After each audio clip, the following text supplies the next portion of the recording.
Based on like vocabulary, based on mathematics that was on the lessons previously. And first thing I would like to discuss, what you to discuss, well, actually, is what is a globalism? How do you understand globalism? How would you define it?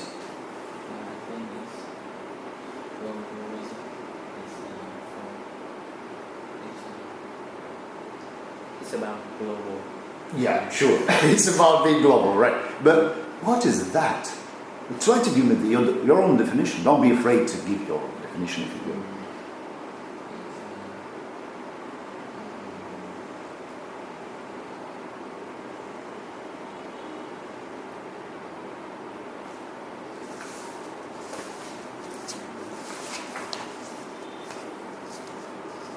It's a process. What kind of process? It's a process of the new world is translated to the new world. Okay.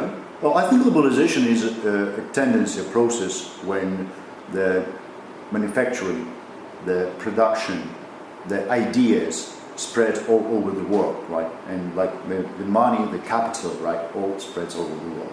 And there is a notion which is called like global outsourcing, right? How do you understand this? What is global outsourcing?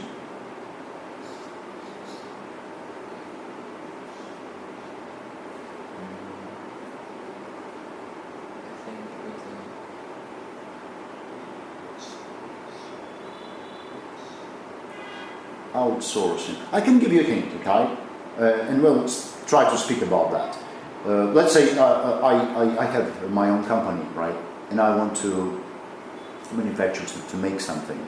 Outsourcing is when I don't build the factory in my own country, but I would rather go to some other country where it would be cheaper. And this is outsourcing, right? Okay. Well, can you speak more about that? So, about global outsourcing. Is it a positive or is it a negative phenomenon? I think it's negative because the company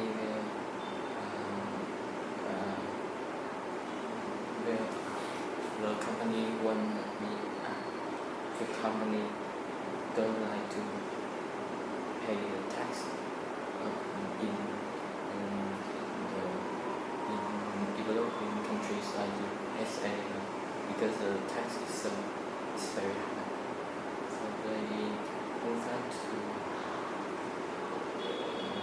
stay away from the fee they need to pay, so their company will develop. But it means that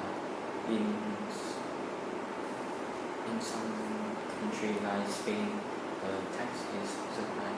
But when the company is take place in another country,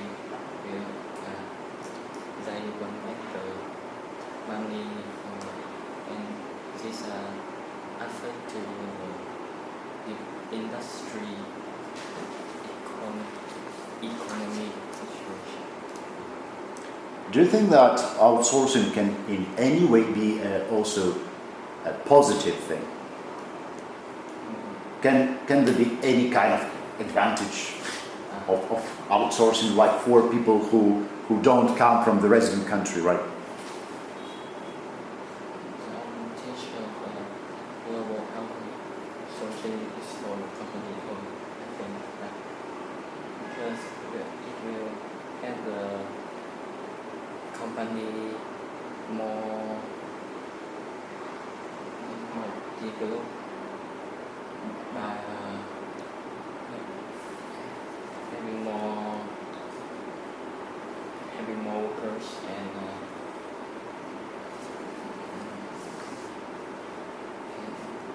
more commercial.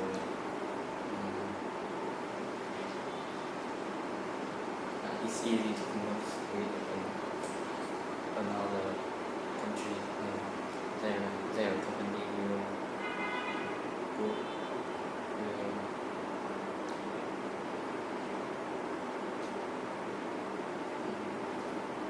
their company well known in the country that it takes place. Okay. We speak about outsourcing, which is a part of the economy, right? Which is a part like a global economy, or also economy of the given country. And my next question is, well, of course you are a young person, right? So probably you don't remember what like happened, I don't know, 20 years ago, just the simple fact that you were not present then, right? But well, you look like a person who reads much, right? So probably you also know the history. Can you compare the economy of your country, what used to be like many years ago, let's say 50 years ago, and now? And let's speak about the differences in the economical system, right? What changes, what differences you can perceive, you can speak about? 15 years ago, our country is not developed like now. It is the economic situation is bad. Everything was very poor. Then there's not much company and bank, and we also need help from developing countries. We still depends on China. And now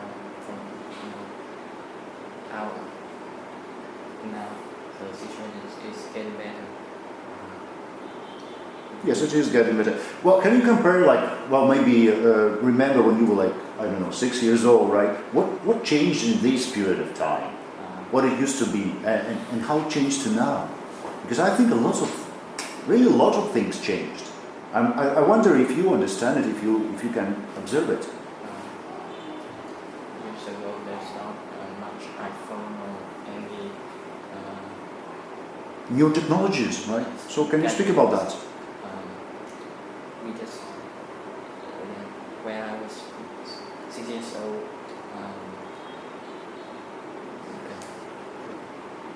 Nokia is famous. Is the famous. Nokia was the most famous brand. Everybody wanted to have Nokia, right? Okay.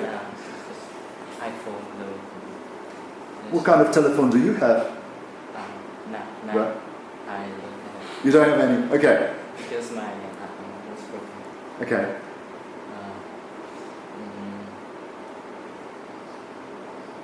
So new technologies like telephones, right? It's happened a lot. Media, something the popular media. Okay. Okay, I understand it.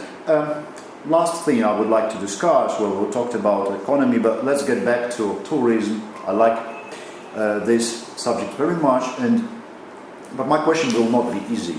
My question is, how do you think the social media can influence the tourism in a given country? And what is the correlation? What is it like? How can they influence each other? Social media and tourism. For instance, Vietnam is a place is well known for Alabama because of the UNESCO reward for one of the most beautiful movies. And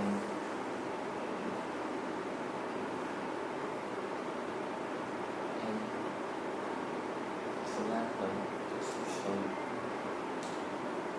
Well, there is a very simple thing I think you should mention. If we speak about Facebook and stuff like that, so there is a reaction. For example, if the hotel is bad, right, you can, well, like comment over that, and the next person will see that. I think many years ago it was not possible. You just went to the hotel, said, okay, what is the place, right? But now you can watch up on a TripAdvisor, right? Okay, thank you. I think our conversations.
Hello.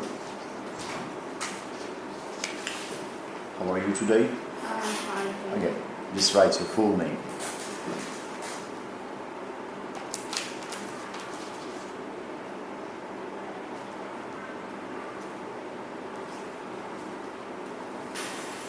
Okay, thanks. I'll stay with you. Oh, can you tell me how did you spend this holidays? Because we got like 4 days, right, break. What did you do? Me and my family went back to my hometown. Which is? In Thanh. It's a province. It's in the north. No, it's not in the north. It's the end. In the south, right? No, in the south. The middle is the north and the south. Okay. So, is this place popular in Vietnam? Like, did you go there just because you have some relative there, or there was some other reason? Because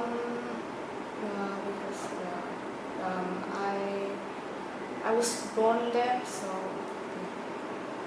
also it is popular in Vietnam. It's more like destination. Mostly people come there to for vacation. Okay, I get it. So, well, you come from the place, so you know the place very, very well. Well, imagine that I am just a tourist. I want to go there. Can you advertise your province for me as a tourist? My province is famous of its beaches. And most people come there to also the food, seafood, also very popular there. Are there any specific places of interest that you would recommend?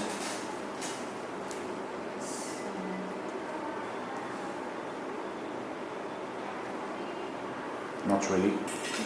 Okay. Well, but anyway, you like the place, right? You went there. What transport did you use to go there? A car. My dad drives the car.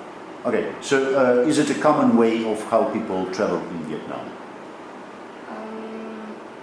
Yeah, I think so. Yes, I think so. Okay.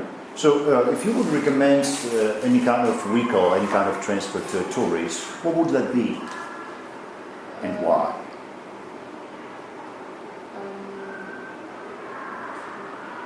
if you're going for like far place like in the south, like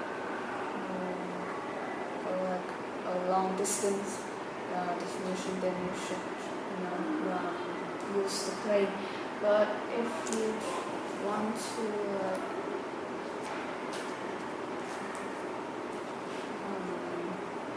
experience more on the trip, then maybe you should go by bus. Mm-hmm. Do you agree that going by motorbike is a good idea?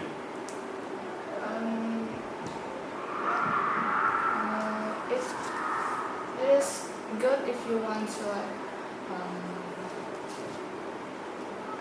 this is more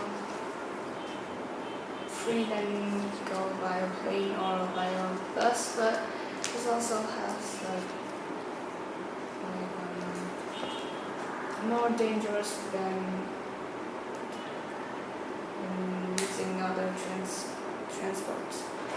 Yes, I think it's more dangerous because you can hurt yourself more easily. Have you ever heard about something which is called ecotourism? What could that be, like ecotourism?